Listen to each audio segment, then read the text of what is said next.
The air above the red hills is thick with the iron song of arrows. It is a sound that tears through the autumn mist, singing a death knell for the flower of Scottish chivalry. In the centre of the press, the King of Scots, David II, fights for his life. This was not the plan. This morning, he woke as the hunter, the leader of a mighty host invading a defenseless land. Now, as the afternoon light fails, he is the prey. Around him, the great Schiltrons, the walls of spears that were supposed to be unbreakable, are shattering among the ditches and hedges of Durham. His nobles are falling, his banner is wavering, and the English men-at-arms are closing the circle. This is the impossible moment. A reigning king, the son of the legendary Robert the Bruce, trapped on foreign soil, realizing that his ambition has led him into a catastrophe that will bleed his kingdom for a generation. By the time the sun sets over this broken field, a king will vanish into captivity, and the dream of a northern conquest will end in chains. To understand how a king ends up fighting alone in the mud of County Durham, we must look back across the sea to the desperation of France. It is 1346. The 100 Years' War is burning. Edward III of England has crushed the French at Crécy and is strangling the city of Calais. The French king, Philip VI, is desperate. He needs a diversion. He calls upon the Old Alliance, the ancient pact of blood and iron between France and Scotland. He sends messengers to King David with a dangerous promise. England is empty. He claims the English north is a defenseless void, stripped of men to feed the war in France. For David II, this is more than an obligation, it is a seduction. He is 22 years old, a young monarch living in the suffocating shadow of his father, the hero of Bannockburn. He needs his own war.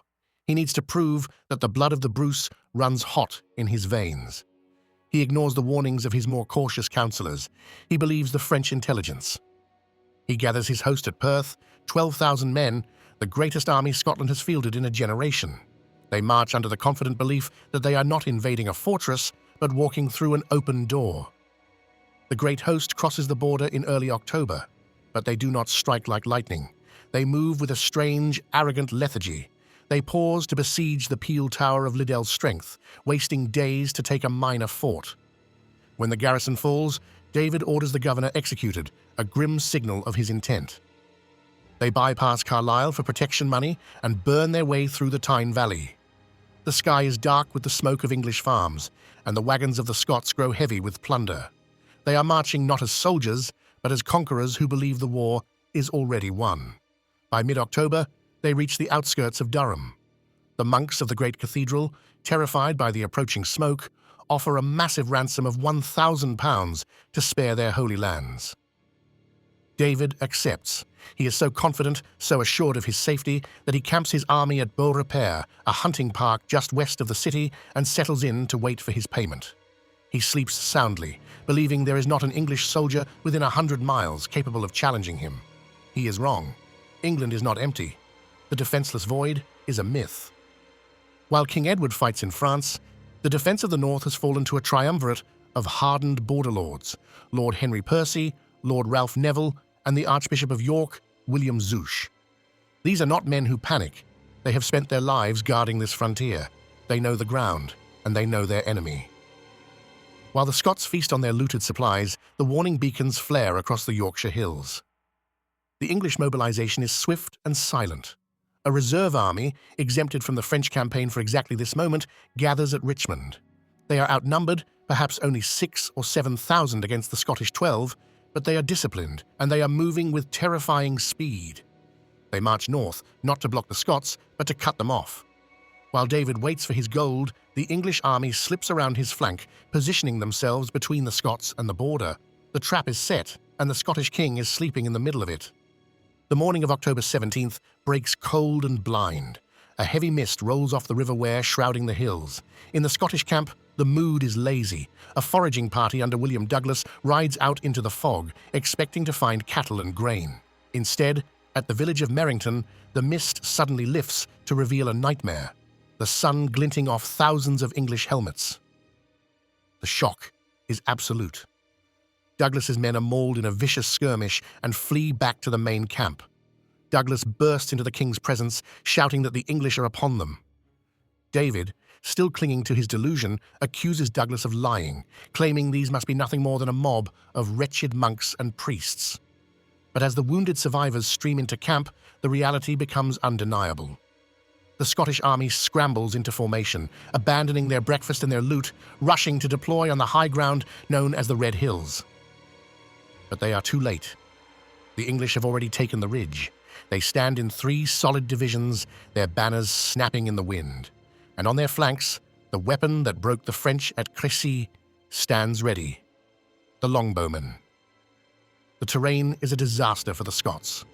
The ground between the armies is broken by ditches, hedges, and sunken lanes, a nightmare for the Schiltrons, the massive formations of spearmen that rely on tight cohesion.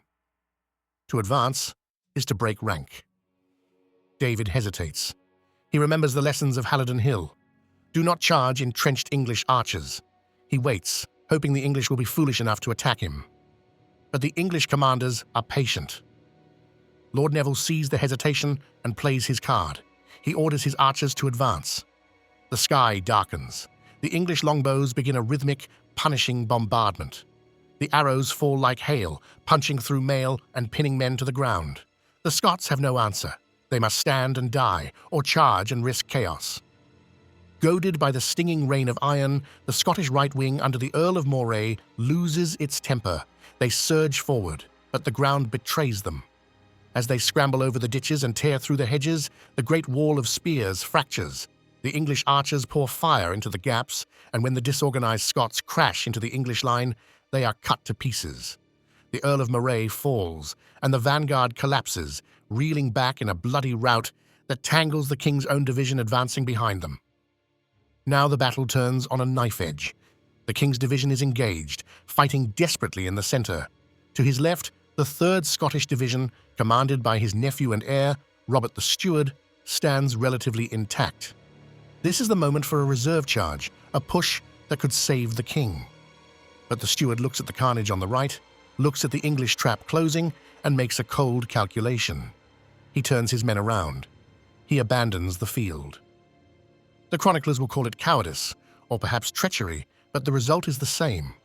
The departure of the steward leaves the king isolated. The English line wraps around the remaining Scots like a vice. The battle shrinks to a killing zone around the royal standard. The great names of Scotland, the Constable, the Marshal, the Chamberlain, are cut down one by one. King David fights with the fury of a man who knows he is doomed. He is no longer a general, but a cornered animal. An arrow strikes him in the leg. Another pierces his face, driving deep into his head. Blood blinds him, but he refuses to yield. His household guard dies at his feet. Finally, wounded and exhausted, he attempts to flee the field, seeking refuge under a bridge over the River Brownie. But there is no escape. He is spotted, some say by his reflection in the water. An English squire, John de Coupland, rushes to seize him. Even then, the king lashes out, smashing his mailed fist into Coupland's mouth, knocking out 2 of the Englishman's teeth. But he is overpowered. The King of Scots is dragged from the mud, a prisoner. As the news ripples across the field, the remaining resistance collapses. The hunt begins, and the English cavalry rides down the fleeing survivors for miles. Silence falls over the Red Hills. The ground is littered with the wreckage of a kingdom, abandoned shields, broken lances, and the bodies of earls and ploughmen lying together in the autumn grass. The monks of Durham, watching from the towers, see the English banners victorious. The relic they carried to the field, the corporax cloth of St. Cuthbert, is hailed as the architect of victory. For Scotland, the night brings a darkness that will last for years. Their king is gone, led south to the Tower of London, where he will remain a captive for 11 long years. The ransom to free him will bleed the Scottish economy dry, a debt of 100,000 marks that chains the nation to England's will. The old alliance, the promise that brought them here, has delivered nothing but ruin. France is not saved, England is not broken. Neville's cross stands as a brutal lesson in the history of warfare.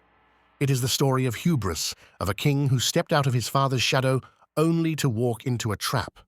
It reminds us that in war, the greatest danger is often not the enemy in front of you, but the arrogance within you. The stone cross that gave the battle its name is mostly gone now, a stump on the edge of a modern city, but the memory remains. The day the mist cleared, the arrows flew, and a king was lost. If you want to keep walking the battlefields where decisions like this reshaped kingdoms, stay with this channel, leave your mark below, and stand with us for the next lost story of war.